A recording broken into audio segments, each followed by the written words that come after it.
இத்தகைய நம்பிக்கையை நான் கண்டதில்லை. இது இயேசு கிறிஸ்துவுக்குள் பிரியமான என் சகோதர சகோதரிகளே, இந்த நிமிட நச்சரிக்கை இயேசுவின் நாமத்தில் நான் உங்களை அன்போடு அழைக்கிறேன். இத்தகைய நம்பிக்கையை நான் கண்டதில்லை. ஏன் அப்படி சொன்னார்?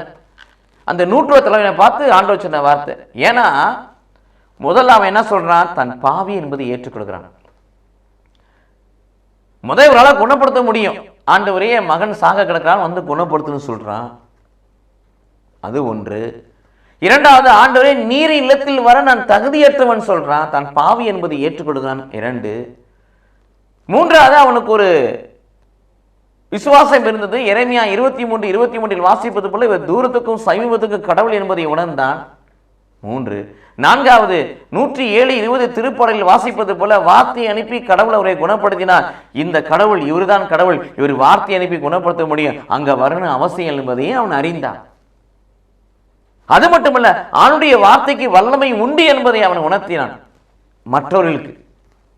ஆண்டவரே, நான் ஒரு வார்த்தை சொல்ல ஒருத்த போறான் வரான், நானே ஒரு வார்த்தை சொன்னா எல்லாரும் கேட்கறாங்க, உம்முடைய வார்த்தைக்கு எத்தனை வல்லமை இருக்கும்.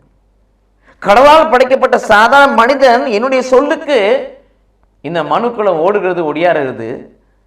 நீர் மனுக்குளத்தை உண்டாக்கிய கடவுள், உம்முடைய வார்த்தைக்கு எத்தனை வல்லமை இருக்கும்.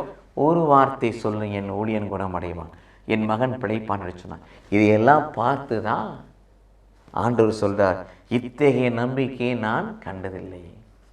நம்முடைய விசுவாசம் அப்படி இருக்க வேண்டும். கடவுள் சுகப்படுத்துவார், கடவுள் வார்த்தை அனுப்பி குணப்படுத்துவார்.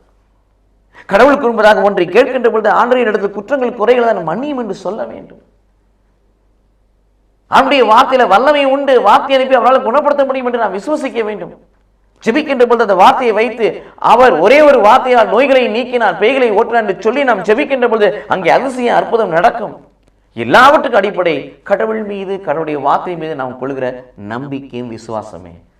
அவனிடத்தில் காணப்பட்ட அந்த நம்பிக்கை விசுவாசம் நம்மிடத்தில் காணப்படும் என்று சொன்னால் நம்மை பார்த்து ஆண்டவர் சொல்வார், இத்தகைய நம்பிக்கையை நான் வேறு யாரிடத்தில் கண்டதில்லை என்று ஆண்டவர் சொல்லுவார். சொல்ல வேண்டும், சொல்லும்படியாக வாழ்வோம். கடவுள் நம்மை ஆசீர்வதிப்பாராக. ஆமென்.